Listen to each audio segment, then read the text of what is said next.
Carl, this does not happen every day in Hawaii. What is the impact, especially on the Big Island today?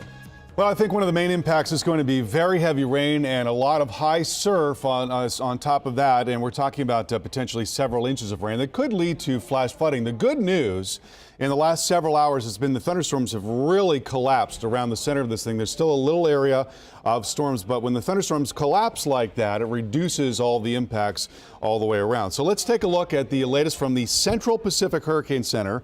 As of 50 miles, as of the 2 a.m. advisory, 50-mile-per-hour storm moving west at 16 miles per hour. Here is a look at the infrared satellite picture. So we're watching for these brighter colors, and you can see how that area, again, just really collapsed with the intrusion of dry air and some wind shear. There is still a smaller area of thunderstorms, and certainly there could be some heavy rain along with that. And in general, there's a lot of moisture associated with this entire area. And as that comes into these mountainous areas, that's going to lead to most likely some heavy rain. We're seeing some showers right now, but take a look at the terrain here. Some of these mountains on the Big Island in particular are above 13,000 feet, and so the moisture will come up and along those mountains, and that additional lift will squeeze out even more moisture, and the result could be several inches of rain, and it could be enough to cause flash flooding and mudslides, and there will be some wind as that circulation comes through as well. Now I want to show you the WAVEWATCH model,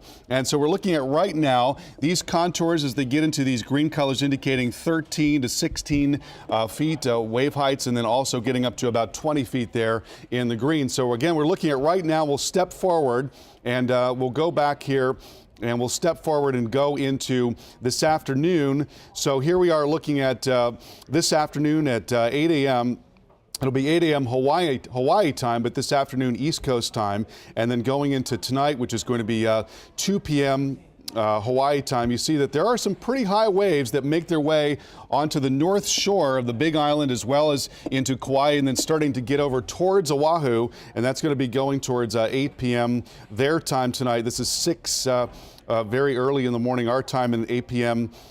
Their time, and then finally going into 2 a.m. their time. You see those big waves moving out. So that's going to be one of the impacts. Certainly there could be coastal overwash along with these high waves as they come in, particularly on the north and east facing shores. Now here's a look at the path and the forecast intensity. It's going to be most likely a low grade tropical storm as it moves in, but certainly there will be some wind, some gusty wind, and again very heavy rain across the islands here. That's going to be through tonight and then into early tomorrow, and then it's going to be moving out by late tomorrow.